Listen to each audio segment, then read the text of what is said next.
말씀 이사야 6장 9절에서 13절까지입니다. 이사야 6장 9절에서 13절까지 한 절씩 교독하겠습니다. 여호와께서 이르시되 가서 이 백성에게 이르기를 너희가 듣기는 들어도 깨닫지 못할 것이요 보기는 보아도 알지 못하리라 하여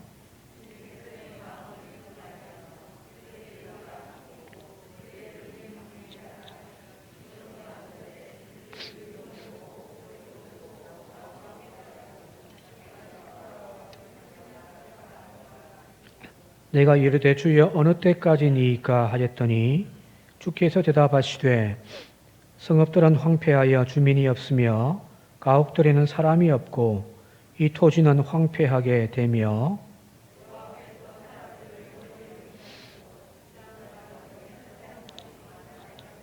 함께 읽겠습니다. 그 중에 10분의 1이 아직 남아있을지라도 이것도 황폐하게 될 것이나 밤나무와 상수리나무가 배임을 당하여도 그 거루터기는 남아있는 것 같이 거룩한 씨가 이 땅의 거루터기니라 하시더라.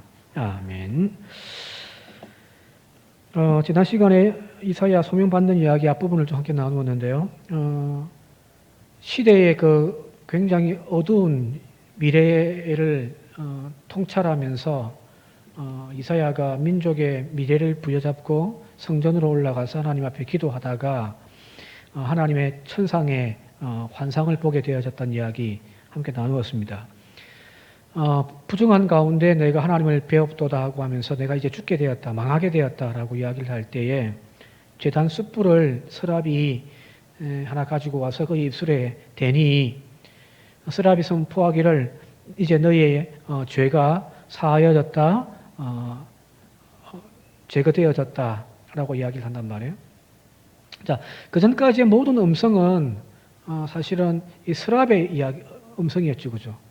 하나님을 보필하는 그 천사, 불타는 서랍. 근데 여기 오늘 본문 말씀 보게 되어지니까 이제 또 하나의 소리를 이제 듣게 되어지는데 8절에 보니까 그 소리는 바로 이 서랍의 소리가 아니라 하나님의 음성이에요. 8절 한번 함께 읽어보겠습니다. 시작. 내가 또 주의 목소리를 들으니 주께서 이르시되 내가 누구를 보내며 누가 우리를 위하여 갈고 하시니 그때 내가 이르되 내가 여기 있나이다 나를 보내소서 하였더니. 너무너무 잘 알고 있는 그죠? 우리 성경 구절입니다. 여기 8절 앞부분에 내가 또 주의 목소리를 들었다는 거야. 이 주의 목소리, 하나님의 음성이에요. 여호와의 음성을 내가 이제 들었다는 거야. 그래서 뭐라고 말씀하시냐면은 내가 누구를 보내며 누가 우리를 위하여 갈고라고 이렇게 말씀하시는 거야.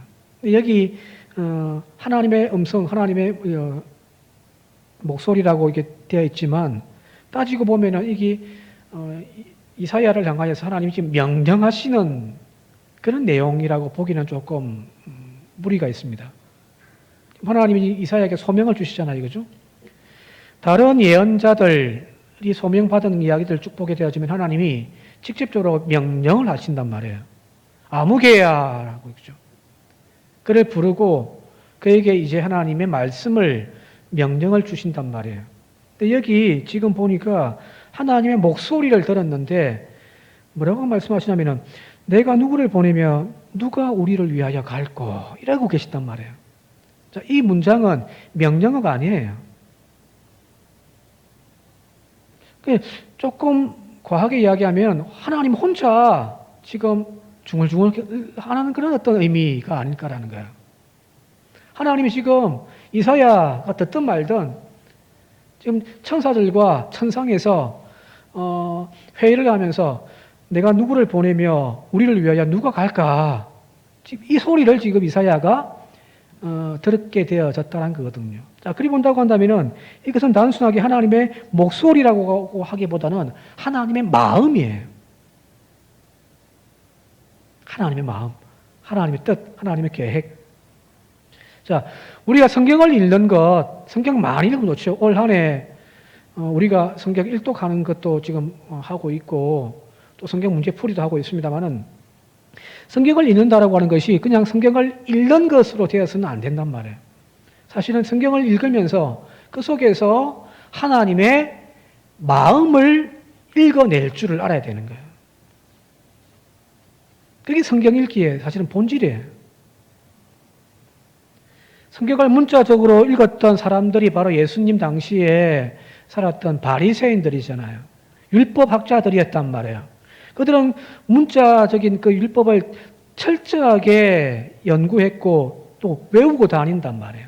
옛날에 우리 서당에서 하늘천 따지 하면서 책을 보는 것이 아니라 노래를 불렀잖아요. 그걸 다 외운단 말이에요. 선비들은 사서오경 그걸 머릿속에 다 외우는 거예요.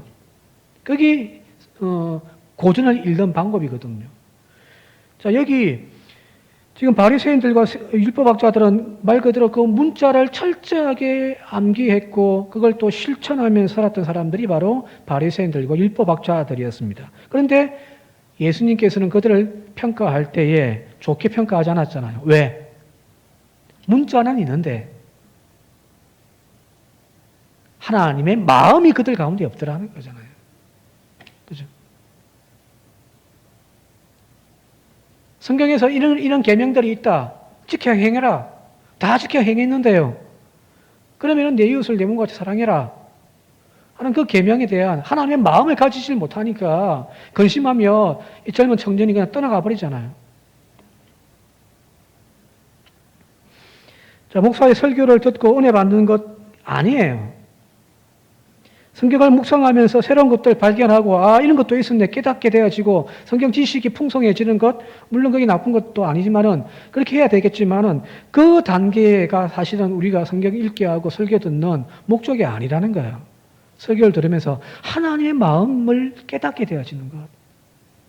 성경을 읽으면서 하나님이 성경 본문 속에서 탄식하는 그 하나님의 탄식의 소리를 듣는 것. 지금 이사야는 그 하나님의 소리를 들은 거예요.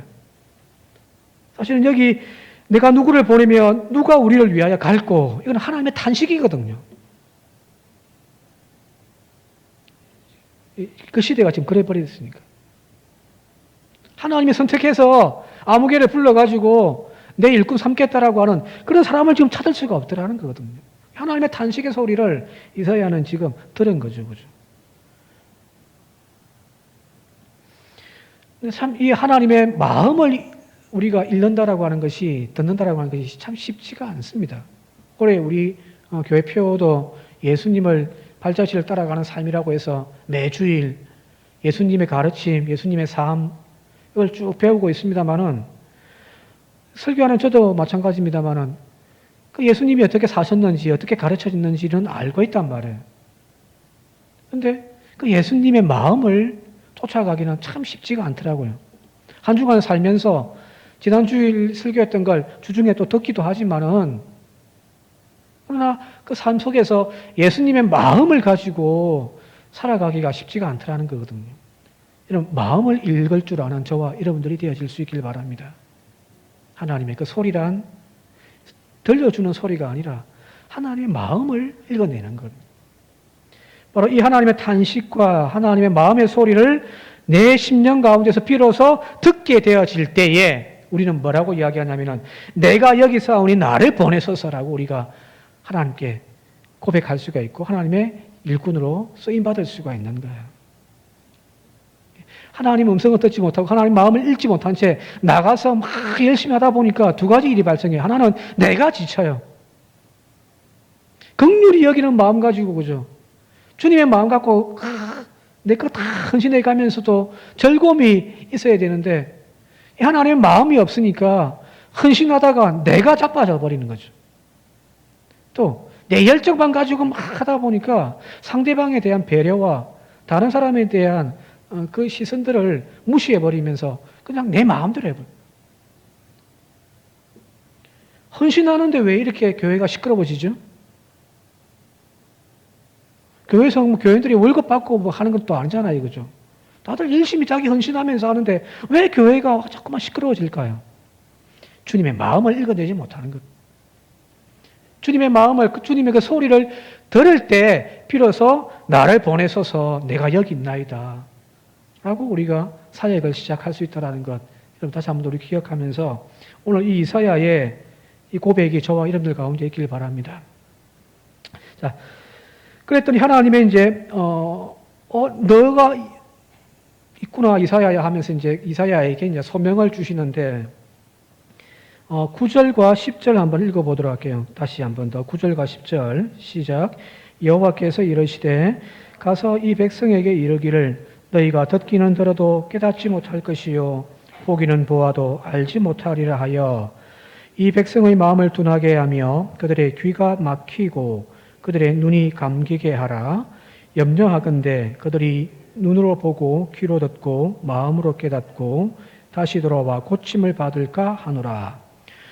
여기 10절이 좀 이상해요. 그죠? 하나님이 누구를 보냈고, 이제 이 비슷한 주님의 음성이 이제, 예수님의 비유에서 추수 때가 다 되었고, 곡식은 익었는데, 누가 이 추수를 할 건가, 누구를 보낼 건가 하는 예수님의 탄식도 나오잖아요. 그죠? 그러면 가서 추수하면서 하나님의 곡간을 채우는 그런 일들을 보통 우리는 이제 사역이라고 이야기를 하고 사명이라고 이야기하는데 여기 이사야에게 주어진 사역은 사명은 좀 특이하고 이상해요. 백성들을 깨닫게 하고 다시금 그들의 하나님의 분노의 마음을 그들이 알아서 그들이 다시금 돌이켜 하나님 앞에 철저하게 회개하고 하나님께 다시금 고침받고 회복받는 것, 그것이 지금까지의 대부분의 예언자들의 예언의 핵심이었는데 여기 지금 이사야에게 주어져 있는 말씀은 반대예요. 그들이 깨닫지 못하게 해라. 그들이 참회하여 고침받을 수 없도록 해라는 거예요.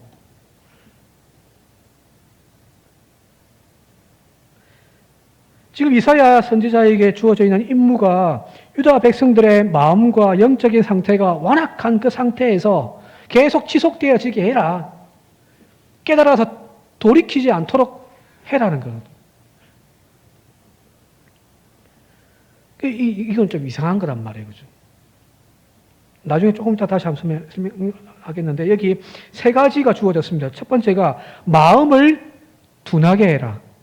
두 번째가 귀를 막히게 해라. 세 번째가 눈을 감기게 해라는 거거든요. 하나하나 좀 살펴보도록 할게요. 마음을 둔하게라고 하는 히브리어가 하슈멘이에요. 하슈멘. 이 단어는 살찌게 하다, 기름지게 하다거든요. 마음을 둔하게 이 뜻이 살을 찌우는 거예요. 막 미겨가지고 디럭디럭 살을 찌우는 거예요. 자, 이 모습은 마음이 살쪄 있는 거죠, 그죠? 자, 보세요. 예수님께서 산상수훈의 팔복을 가르치면서 그 첫 번째, 심령이 가난한 자는 복이 있다는 거잖아요, 그죠? 그래서 우리의 마음에 여러 가지 세상적인 탐욕과 욕망들로 가득 차 있는, 살찌 있는 그 마음을 이제 좀 빼내고, 좀 비워내고, 가난한 심령이 되어져야 하는 거거든요. 그 말씀과 비교하면, 여기 마음을 살찌우는 것, 마음에 기름 덩어리가 드득드득 붙어 있는 비만이 되게 하는 것, 그것이 바로 하나님의 심판의 모습이라는 거예요. 자, 오늘날 한국교회 설교 강단, 미국도 마찬가지입니다만은 자본주의의 가치관을 가지고 주로 설교했던 것이 뭐냐면 축복이잖아요. 형통. 복 받으라. 부흥회만 하면은 뭐냐면은 헌금 많이 내서 헌금 기도해 주면서 축복받으라. 그게 거의 본질이었잖아요.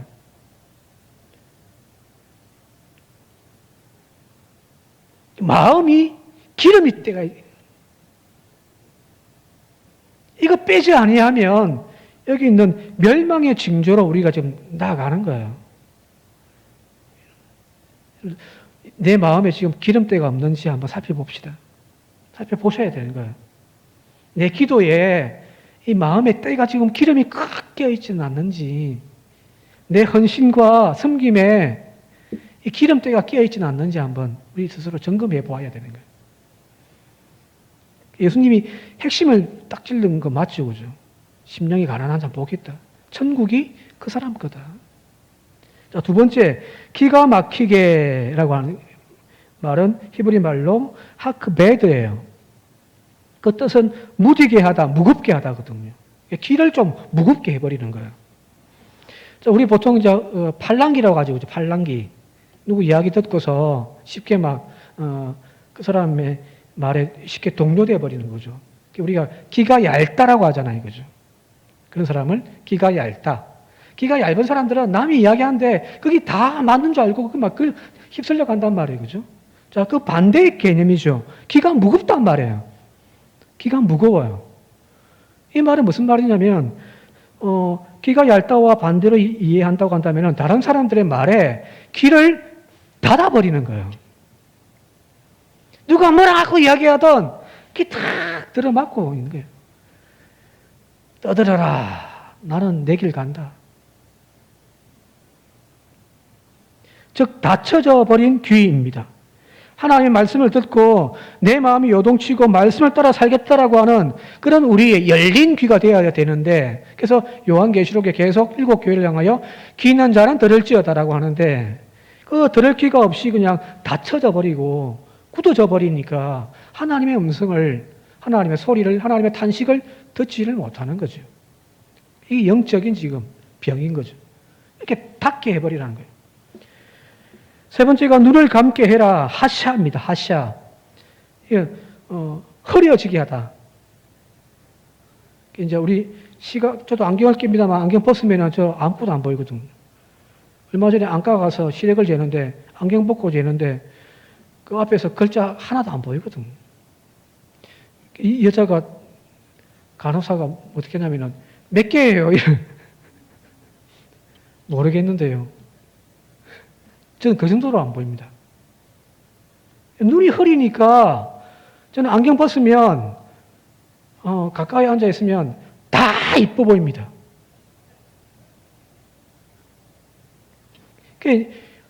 추남인지 미남인지 춘향인지 미녀인지 구별이 안 돼요. 그냥 눈, 코, 입만 대충 붙어 있는 밖에 안 보이거든요. 사리 판단이 안 된단 말이에요. 단지 본다라고 하는 것, 눈을 감게 한다라고 하는 것, 그 개념은 뭐냐면은 바로 통찰력. 깨닫게 그 속에서 보는 거죠. 인사이트예요. 하나님의 심판으로 멸망을 앞둔 유대 지도자들에게 이 통찰력을 상실하게 만들어 버리는 거란 말이에요. 그죠? 그러니까 어디로 이끌어 가야 될지를 모르는 거죠. 눈먼 자가 소경이 다른 사람을 이끌고 가는 그런 형국 예수님의 말씀에 지금 그 상태가 되어져 버리는 거죠. 레위기 3장 15절 말씀입니다. 레위기 3장 15절. 예레미야. 비슷한 유다의 멸망을 이제 예언했던 예레미야의 말씀 보게 되어지니까 함께 읽겠습니다. 시작. 내가 또 내 마음에 합한 목자들을 너희에게 주리니 그들이 지식과 명철로 너희를 양육하리라. 하나님이 이스라엘을 다시금 회복시킬 때에 하나님이 뭘 하시냐면은 그들을 이끄는 양육하는 목자들에게 지식과 명철을 주시더라는 거예요. 이게 뭐죠? 통찰력이란 말이에요. 어디로 가야 될지, 뭐가 틀리고 뭐가 바른지를 아는 그 통찰력을 가지고 그들을 잘 이끌어 간다는 거거든요. 오늘 한국 교회 지도자에게 이 통찰력이 필요한 거죠. 똥인지 된장인지도 구별을 못하고 이게 바른 신앙인지 아닌지도 구별을 못하니까 그냥 엉뚱한 데를 자꾸만 이끌어 간단 말이거든요. 그래서 여러분들 한국 교회가 건강해지기 위해서 목회자들이 정말 다시금 하나님의 이 거룩한 영을 가지고 성경 속에서 통찰력 있고 바른 지식을 가지고 한국 교회를 이끌어 갈 수 있도록 이렇게 함께 기도해 하셔야 됩니다.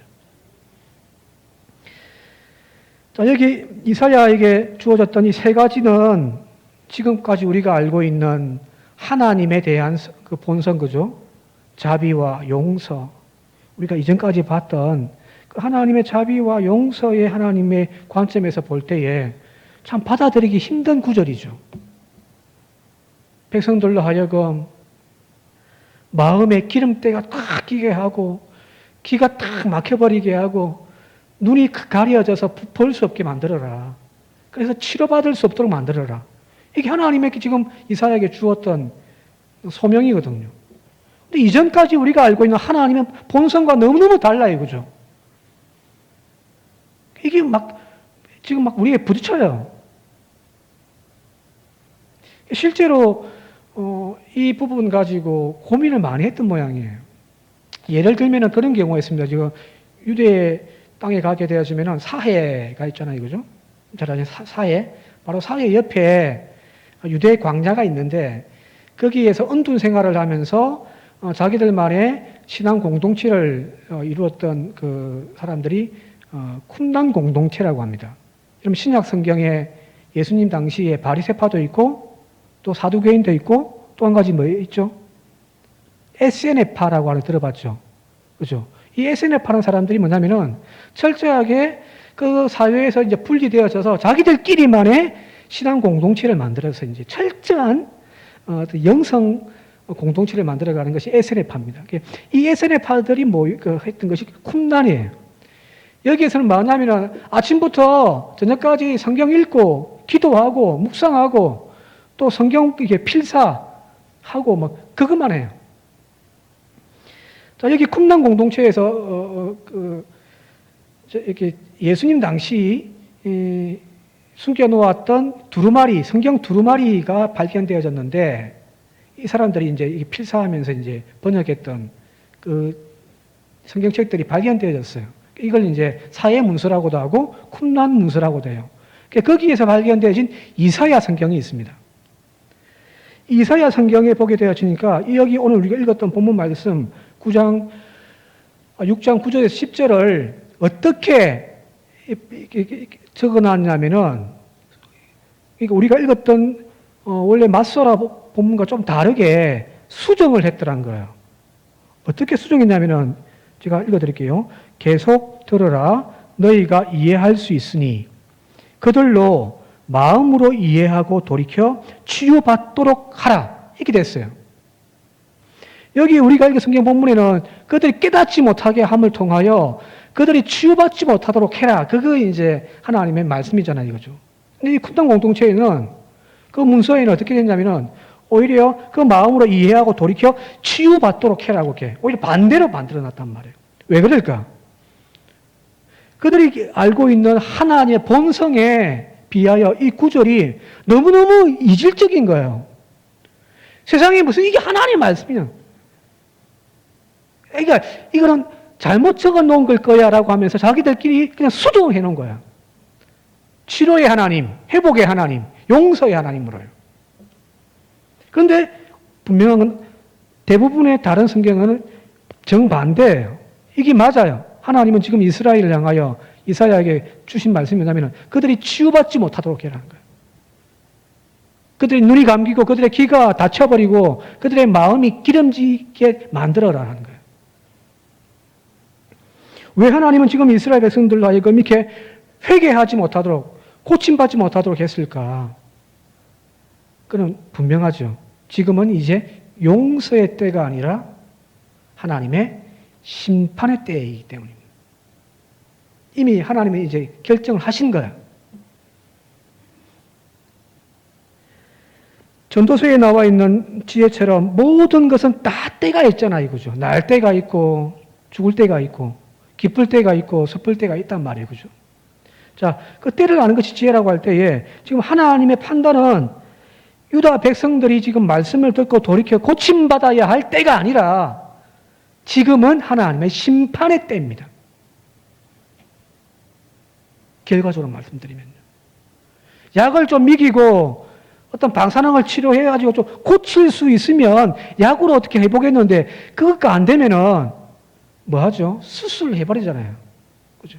지금은 수술할 때지 약을 먹여가지고 몸을 호전시킬 때가 아니라는 거예요. 이미 회개의 시간은 지나가 버렸습니다. 이제는 심판의 시간이 다가왔습니다. 지금은 이들이 보고 이해하고 치유받을 때가 아니라 하나님이 수없이 많은 기회를 주셨지만 그 기회를 잊어버리고 이제 하나님의 심판만 남아있는 거죠. 그걸 아셔야 되는 거예요. 오늘 우리도 마찬가지 아니겠습니까? 은혜 받을 만한 때에 하나님을 찾아야 되는 거예요. 회개하고 우리의 신앙을 고쳐서 다시금 하나님이 사용하시는 그런 교회, 하나님이 기회 주실 그때에 제대로 깨닫고 변화받아서 다시금 하나님께 쓰임받는 교회가 되어져야 되죠. 이걸 놓쳐버리면 결국 심판인 거예요. 그때 가서 아무리 해봤자 소용이 없는 거죠.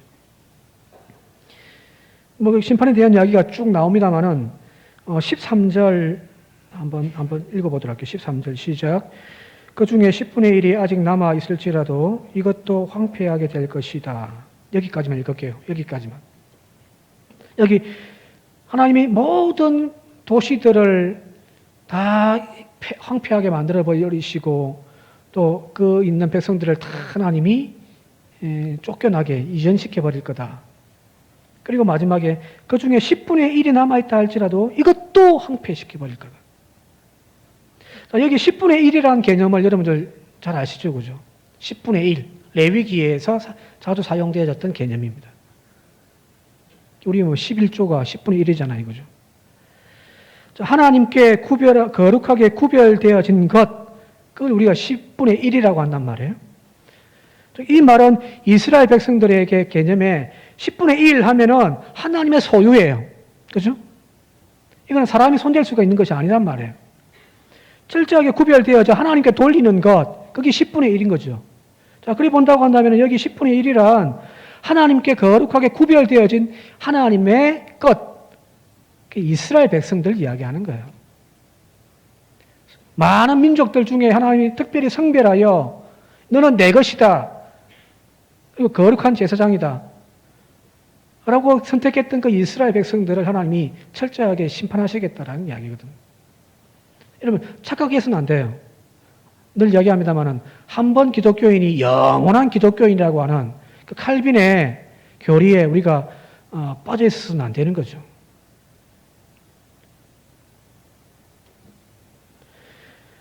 하나님의 자녀라고 해서 무조건 하나님의 자녀가 되어지는 것은 아니에요. 무조건 하나님의 교회는 하나님이 돌보시고 보호하신다라고 생각해서는 안 되는 거죠. 현실이 그렇잖아요. 그죠? 교회가 쪼개지고, 쪼개진 교회가 막 또 쪼개지고, 그러다가 어느 순간 그 교회가 흔적도 없이 사라지는 교회들도 많더라는 거죠. 순수한 열정 가지고 개척교회 했잖아요. 근데 그 개척교회가 지금 코로나 때문에 문 닫는 교회들이 얼마나 많은데요. 왜 그럴까요? 무조건 하나님의 교회면 하나님이 다 책임져 준다? 하나님의 자비, 하나님의 은혜, 능력. 현실은 그렇지 않단 말이에요. 그죠? 하나님의 자녀들, 하나님이 끝까지 책임져 준다? 맞는 말이긴 한데, 조건이 하나 붙어야 되는 거죠. 하나님의 백성답게 살 때예요. 그래서 마태복음 7장 21절에 나더러 주여 주여 하는 자마다 다 천국에 들어갈 것이 아니요 다만 하늘에 계신 내 아버지의 뜻대로 행하는 자라야 들어가느니라. 그죠? 그게 하나님의 자녀란 말이에요. 그 하나님의 자녀에 대해서는 하나님이 끝까지 책임져 주시는 거지. 그런데 내 아버지의 뜻대로 행하지도 아니하고 하나님의 말씀에 귀가 먹고 눈이 가려지고 세상에 때로 가득 차 있는 그 사람을 향하여 우리는 하나님의 자녀라고 이야기해서는 안 된다는 거죠. 이상 입술만 주여 주여 해서는 안 된다는 거거든. 그래서 빌립보서 2장 12절에 바울은 이렇게 이야기합니다. 항상 복종하여 두렵고 떨림으로 너희 구원을 이루라. 다시 말씀드립니다. 항상 복종하여 두렵고 떨림으로 너희 구원을 이루라. 그냥 주어져 있는 아무렇게 살아도 그 구원이 나에게 딱 붙어 있는 것이 아니라 그 구원을 붙잡고 실험하는 거예요. 자, 그러지 못한 이스라엘을 향하여 하나님이 심판하시겠다는 거잖아요. 이거죠. 자, 여기 하나님의 심판에 대한 이야기가 있지만 앞서 13절 계속해서 한번 읽어보도록 할게요. 밤나무부터 시작해서 읽을게요. 시작. 밤나무와 상수리나무가 배임을 당하여도 그 거루터기는 남아있는 것 같이 거룩한 씨가 이 땅의 거루터기니라 하시더라. 하나님이 다 황폐하게 만들어버리시고 다 잘라버린 열매 맺지 못하는 나무, 예수님의 그 말씀대로 하면은 그 나무는 잘라져 불에 던져질 것이다. 그죠? 하나님의 마지막 심판 때의 이야기잖아요. 여기 열매 맺지 못하는 그 나무를 하나님이 베어버리시지만, 그러나 중요한 것은 하나님은 그 뿌리까지 뽑지 않으신다는 거예요. 그 남겨놓으신 거루터기는 아직 생명이 살아있는 거죠. 거기서부터 다시금 가지가 나와서 다시금 새 생명들을 꽃피우고 열매를 맺어 가더라는 거거든요. 자, 그 거루터기에서 새싹이 나오고 가지가 뻗어서 다시금 숲을 이루는 거죠. 그게 바로 이사야가 꿈꾸고 있었던 하나님의 나라입니다. 메시아의 탄생인 거죠. 그래서 나중에 이 구절이 이사야서 11장 1절에 다시 반복해서 나옵니다. 한번 함께 읽어볼게요. 시작. 이새의 줄기에서 새싹이 나며 그 뿌리에서 한 가지가 나서 결실할 것이다. 하나님이 지금 현재의 그 유다를 하나님이 싹 쓸어버리되 그 거루터기에서 다시 하나님은 새로운 시작을 하시겠다는, 여기 메시아. 마치 창세기에 나와 있는 노아 홍수의 이야기와 비슷한 거죠. 그죠? 홍수로 싹 쓸어버리되 노아의 가족과 모든 각색 짐승들의 한 쌍씩을, 어떤 거는 7쌍씩이고요. 노아 방주에 모아서 모든 생명들이 다 죽을 때에 그들 남겨두셔서 하나님이 그들로 다시금 새로운 구원 사역을 시작하시잖아요. 자, 그 하나님의 섭리를 이해하신다면 하나님이 이게 이스라엘을 향하여 심판의 매를 지금 들고 칼을 들고 있다는 사실을, 이건 고쳐야 될 것이 아니라 그걸 두렵고 떨림으로 받아들여야 되는 거죠. 자, 오늘 그렇다면 한국 교회도 마찬가지고 오늘 우리의 신앙도 마찬가지예요. 무조건 하나님의 용서와 자비와 사랑만 이야기해서는 안 된다는 거예요. 때가 되면 하나님이 언제 이 한국 교회를 다시 정리하실지를 모르는 거죠. 자, 이 남은 자들을 통하여 하나님께서는 하나님 나라를 다시금 새롭게 이루어 가시고자 지금 마음을 먹으시는 거예요. 자, 그래 본다면 오늘 우리의 신앙도 마찬가지겠죠. 말씀을 좀 마침에 정리 좀 하도록 할게요. 하나님이 지금 산정교회를 볼 때에 내 마음이 합하다, 남겨둬야 되겠다 하는 마음이 있냔 말이에요. 하나님이 여러분들을 보실 때에 미흡하고 아직 모자라지만 그럼에도 불구하고 아직 희망이 있다라고 하나님이 우리를 보실 건가? 아니면 희망이 없다라고 자르시기로 결정하실 건가? 그래서 아까 이야기했던 바울이 고백하기를 두렵고 떨림으로 그 구원을 이루라 하는 거거든요. 마지막으로 함석헌 선생의 시 한 편을 잘 아시는 시 한 편 읽고 마치도록 할게요. 그대 그런 사람이 가졌는가 하는 시입니다. 만리 길 나서는 길 처자를 내맡기며 마음 놓고 갈 만한 사람, 그 사람을 그대는 가졌는가? 온 세상이 다 나를 버려 마음이 외로울 때에도 저 마음이야 하고 믿어지는 그 한 사람을 그대는 가졌는가? 탔던 배 꺼지는 시간 구명대수로 사양하며 너만은 제발 살아다오 할 그 사람을 그대는 가졌는가?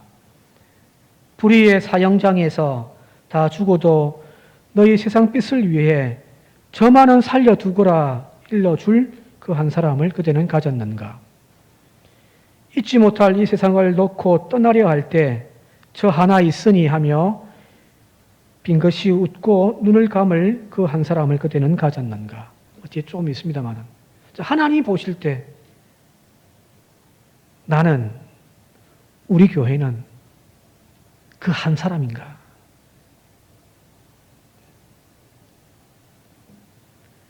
저와 여러분들이 바로 이 혼돈의 시대에 바로 하나님에게 그런 사람, 그런 교회가 되어질 수 있기를 시간 주님의 이름으로 축원드립니다. 함께 기도드리겠습니다.